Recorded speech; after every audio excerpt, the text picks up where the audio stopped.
Test 2. You will hear a number of different recordings, and you will have to answer questions on what you hear. There will be time for you to read the instructions and questions, and you will have a chance to check your work. All the recordings will be played once only. The test is in 4 sections. Write all your answers in the listening question booklet. At the end of the test, you will be given 10 minutes to transfer your answers to an answer sheet. Now turn to Section 1. Section 1. Gavin, a newly arrived student, wants to insure the contents of his apartment. He calls an insurance agent to ask for information. First, you have some time to look at questions 1 to 6.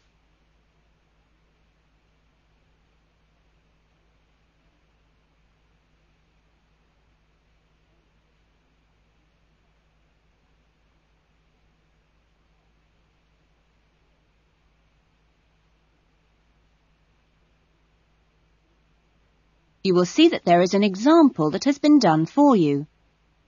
On this occasion only, the conversation relating to this will be played first.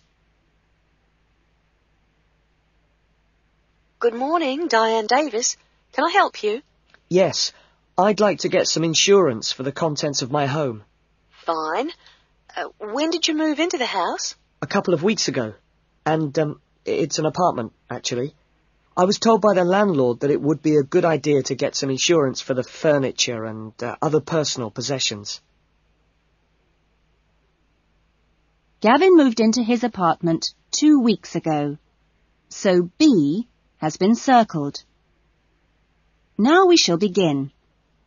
You should answer the questions as you listen, because you will not hear the recording a second time. Listen carefully to the conversation and answer questions 1 to 6. Good morning, Diane Davis. Can I help you? Yes, I'd like to get some insurance for the contents of my home. Fine. When did you move into the house? A couple of weeks ago. And, it's an apartment, actually. I was told by the landlord that it would be a good idea to get some insurance for the furniture and other personal possessions. Fine. Well, let's get some details. What kind of apartment is it? It's a 2-bedroom apartment. Huh? What floor is it on? Why do you need to know that? Because it affects the cost of the insurance. An apartment on the ground floor isn't as protected as others, and there's more chance of a break-in. Really? I didn't know that. It's on the second floor. Second. And how much is the rent? It's $615 per month. Good. And where is it located? In Biggin Street, South Hills. I see. And what things did you want to insure? Well, what do you recommend? Well, the most important things are those which you would normally find in a home. Things like the television, fridge, and so on. I see. Well, I've got a fridge and a stereo system, which I've just bought from a friend. And how much did you pay for the fridge?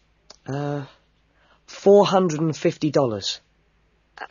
50 or 15? 50. And the stereo system cost $1,150. Have you got a television? Yes, but it's very old and not worth much. Okay. Well, is there anything else you want to insure? Yes, I've got a couple of watches and my CDs and books. How much do you think they're worth? The watches are worth $1,000? For both of them? No, each one. And altogether, the CDs and books cost me about $400. Okay. So the value of everything you want to insure is $4,000. How much will the insurance cost? Let me see. $4,000 divided by plus 10%. Right. So, this kind of insurance, that's private contents insurance, it comes to $184 for a 12-month period. $184? Well, that sounds pretty good. Okay, I'll take that policy. Before the conversation continues, you have some time to look at questions 7 to 10.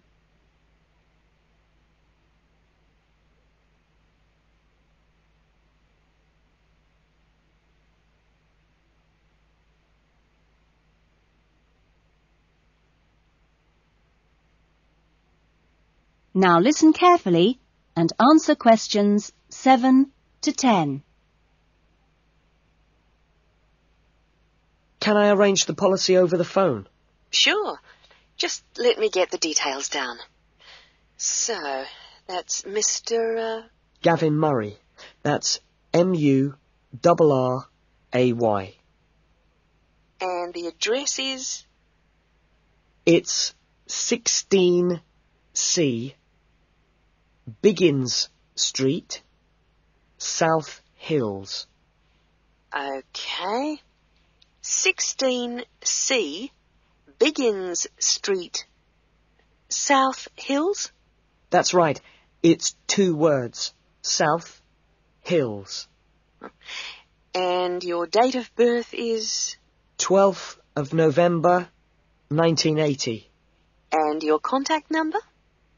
Home phone number is 9872 4855. Right. And, you're Australian? No, I was born in London, although my mother is from Tasmania.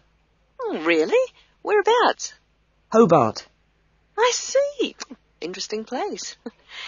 Now, are you working at the moment? No, I'm a full-time student at Sydney University. Right. Good. That is the end of section 1. You will now have half a minute to check your answers.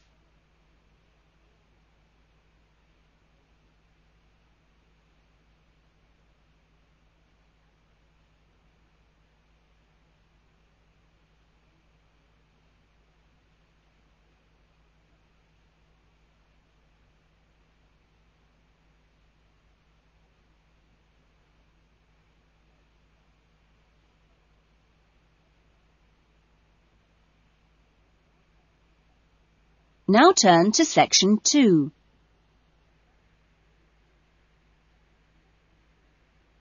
Section 2. You will hear an address by the college president welcoming new students to a residential college. First, you have some time to look at questions 11 to 14.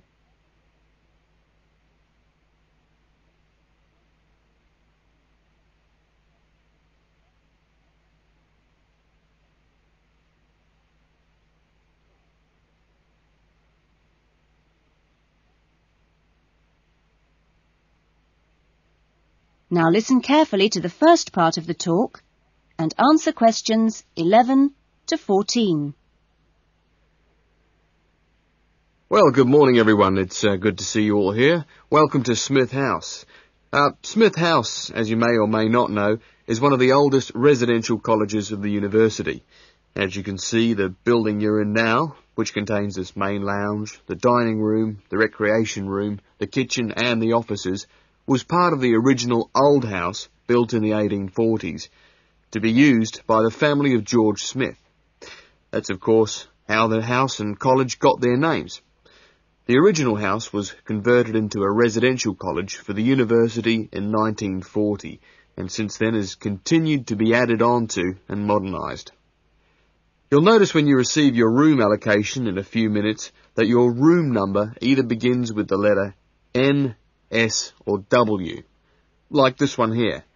The first letter refers to the 3 wings of the college, which come away from this main building. Of course, the letters represent the 3 directions, in this case, north, south and west. Each wing has 2 floors, and so the next number you see is either 1 or in this case 2, and this indicates which floor your room is on. The number after that is your individual room number. So it's quite simple to find any room by going to the right wing, then floor, and then room number.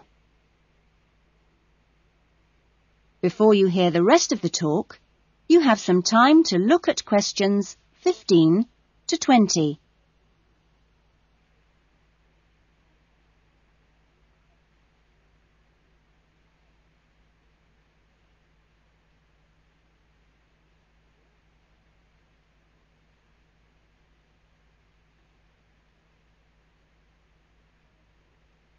Now listen carefully and answer questions 15 to 20.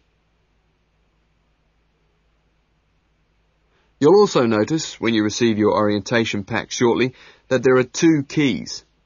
One is the key to your room, and only you have that key, and the other is a key to the front door, which you've just come through here from the street.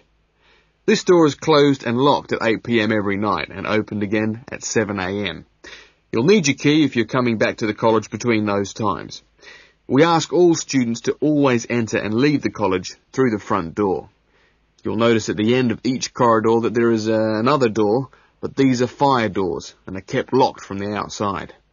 They should only be opened from the inside in case of emergency.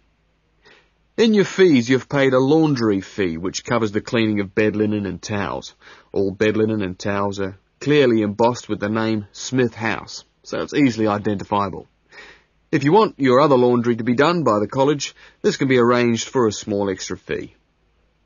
There are only a few rules here at Smith House, and we have these rules so that we can all live comfortably together.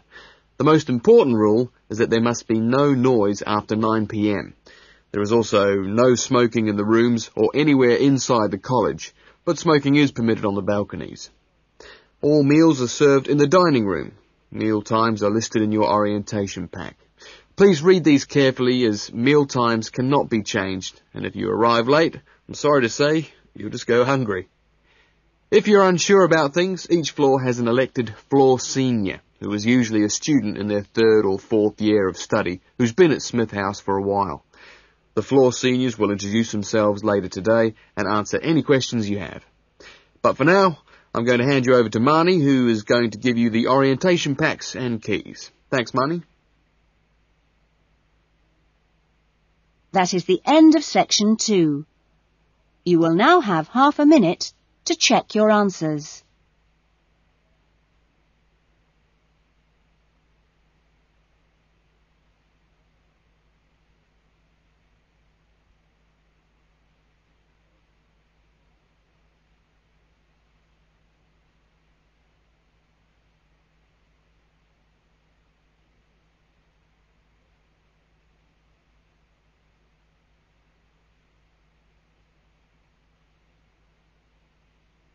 Now turn to section 3. Section 3. You will hear a conversation between 2 students, Lynn and Robin, who are discussing an assignment. First, you have some time to look at questions 21 to 30.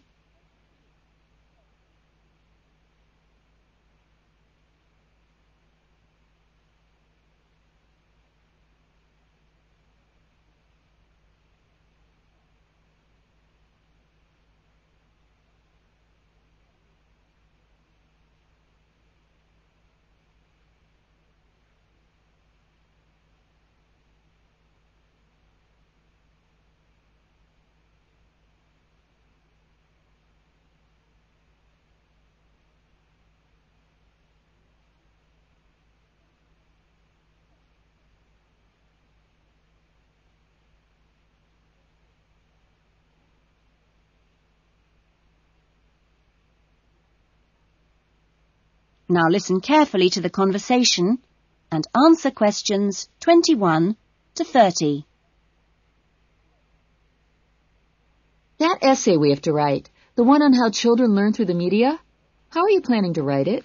Well, I've given it some thought, and I think that the best way to approach it is to divide the essay into two parts. First of all, we'd have to look at some examples of each type of media. Yes, what they are. Then we could describe how we can use each medium so that children can learn something from each one. Exactly. Maybe we could draw up a table and look at examples of each medium in turn. Let's see. The different forms of media would be the print media. Here you'd have things like books and newspapers, that sort of thing. And included in these are the pictorial forms of print media, like maps. Yes, maps are really just formal pictures, aren't they? And then there are what we call the audio forms of media, where children can listen. CDs and radios are probably the best examples because a lot of children have access to these, especially radios. And this would lead into the audio-visual media, which can be seen as well as heard. Film, television, and we mustn't forget videos. Yes, but there's a final category as well. Computers that make up the so-called electronic media. In the United Kingdom and Australia, they say that 1 in 3 families has a computer now. Yes, I believe it. Well, that's a good list to start with. We're really getting somewhere with this essay now. So let's move on to when each type of medium could be used. I guess we could start by trying to identify the best situation for each type of media. What do you mean? I'm talking about whether each medium should be used with different size groups. For example, we could look at pictures and ask whether they're more useful for an individual child, a few children together, or a full class. In this case, I'd say pictures are best with individual children because they give them an opportunity to let their imaginations run wild. Yes, I see. Let's take tapes next. Although tapes look ideal for individual children, I feel they're best suited to small group work. This way, children don't feel isolated because they can get help from their friends. Computers are the same. I think they're better with small numbers of children, and they're hardly ever useful with a whole class. Videos, however, are ideal for use with everyone present in the class, especially when children have individual activity sheets to help them focus their minds on what's in the video. And what about books? What would you recommend for them? Books are ideal for children to use by themselves. I know they're used with groups in schools, but I wouldn't recommend it. Other pictorial media like maps, though, are different. I'd always plan group work around those. Give the children a chance to interact and to share ideas. I agree. Teachers often just leave maps on the wall for children to look at when they have some free time. But kids really enjoy using them for problem solving. Yes. Different people have different ideas, I suppose. Yeah, and different teachers recommend different tools for different age groups. That is the end of section 3. You will now have half a minute to check your answers.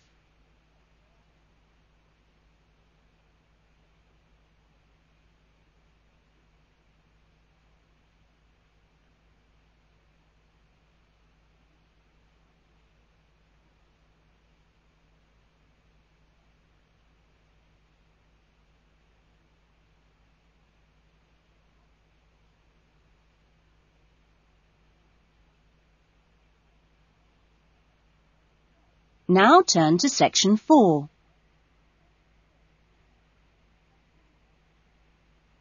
Section 4.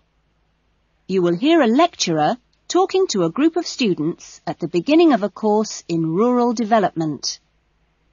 First, you have some time to look at questions 31 to 40.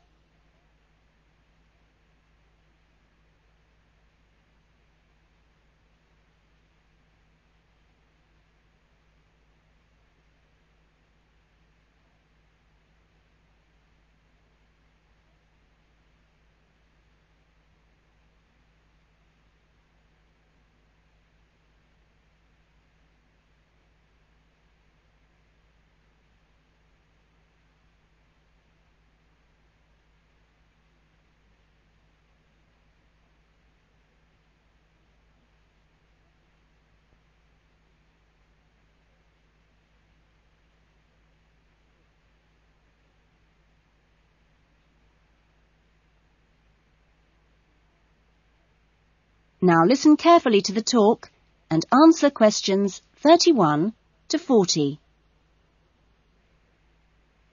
I hope that this first session, which I've called An Introduction to British Agriculture, will provide a helpful background to the farm visits you'll be doing next week.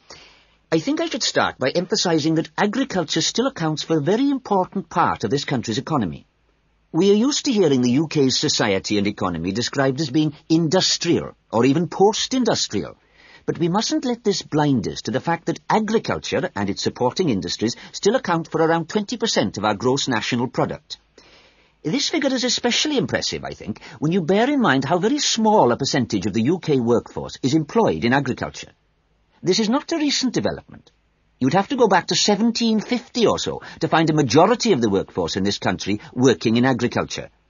By the middle of the next century, in 1850 that is, it had fallen sharply to 10%, and then to 3% by the middle of the 20th century. And now just 2% of the workforce contribute 20% of GNP. How is this efficiency achieved? Well, my own view is that it owes a great deal to a history over the last 50 or 60 years of intelligent support by the state, mainly taking the form of helping farmers to plan ahead. Then the two other factors I should mention, both very important, are the high level of training amongst the agricultural workforce, and secondly, the recognition by farmers of the value of investing in technology. Now, although the UK is a fairly small country, the geology and climate vary a good deal from region to region. For our purposes today, we can divide the country broadly into three. I've marked them on the map here.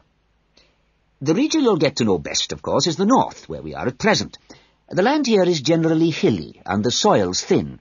The climate up here, and you've already had evidence of this, is generally cool and wet.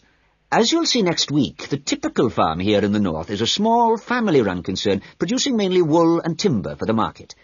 If we contrast that with the eastern region, over here, the east is flatter and more low-lying, with fertile soils and a mixed climate. Average farm size is much bigger in the east, and farms are likely to be managed strictly on commercial lines. As for crops, well, the east is the UK's great cereal-producing region. However, increasingly significant areas are now also given over to high-quality vegetables for supply direct to the supermarkets. The third broad region is the west, where it's a different story again. The climate is warmer than in the north and much wetter than in the east. The resulting rich soils in the west provide excellent pasture, and the farms there are quite large, typically around 800 hectares. The main products are milk, cheese and meat. So, clearly, there are marked differences between regions, but this does not prevent quite a strong sense of solidarity amongst the farming community as a whole, right across the country. This solidarity comes in part from the need to present a united front in dealing with other powerful interest groups, such as government or the media. It also owes something to the close cooperation between all the agricultural training colleges, through which the great majority of farmers pass at the beginning of their careers. And a third factor making for solidarity is the national structure of the Farmers' Union, of which virtually all farmers are members. Finally, in this short talk, I'd like to say a little about the challenges facing farmers in the next century. That is the end of section 4. You will now have half a minute to check your answers.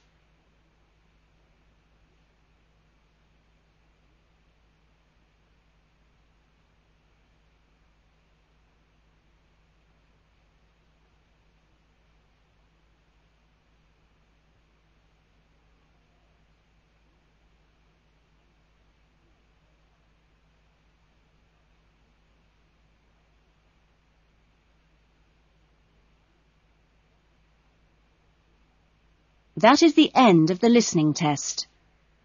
In the IELTS test, you would now have 10 minutes to transfer your answers to the listening answer sheet. That is the end of side 2.